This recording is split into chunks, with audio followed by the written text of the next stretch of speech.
legends of this world. Perhaps you would like to hear the story of Demon Doors. The life of a rock endowed with consciousness is never easy. But we all have a single purpose for which we were created. Mine is to collect stories, to be a keeper of ancient secrets past, and foreteller of terrible events future. That of Demon Doors is to safeguard the riches that lie behind them, and to invent games and riddles to test those who seek them. It's been so long since I told anyone about the gods, Skorm and Avo.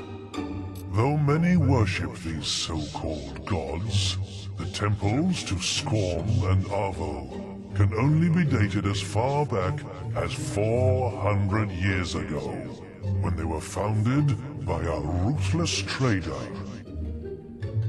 He uncovered 2 locations in Albion where the will was particularly strong. In one of them, it tended towards good, healing those who stood there.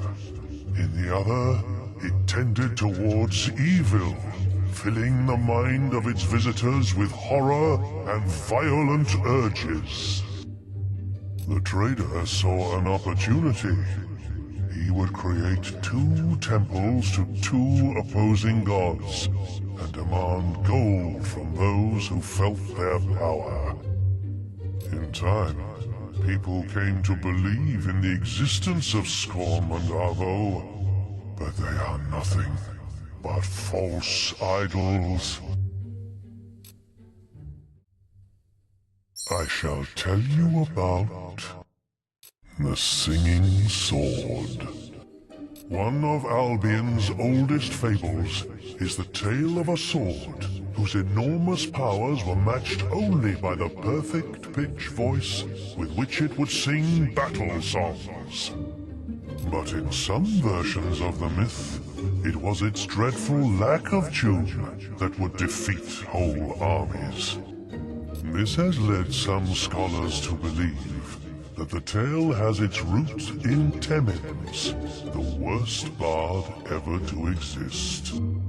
He, who once killed an old hero by regaling him with a monstrously bad melody. Unfortunately, it is only a fable, and such a sword has never existed.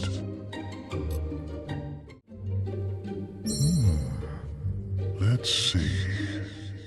Let's discuss the Ship of the Drowned.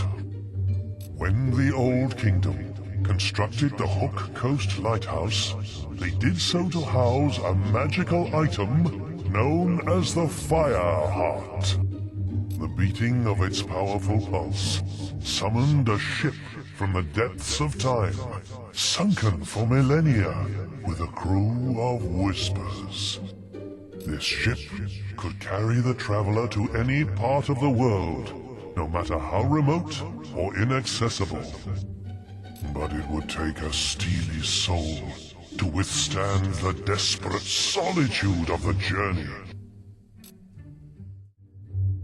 Why don't I share with you my knowledge of the Necropolis? The place they call the Necropolis was not always a city of ghosts and relics. It was once as thriving as any town, and its people as peaceful and content as any other.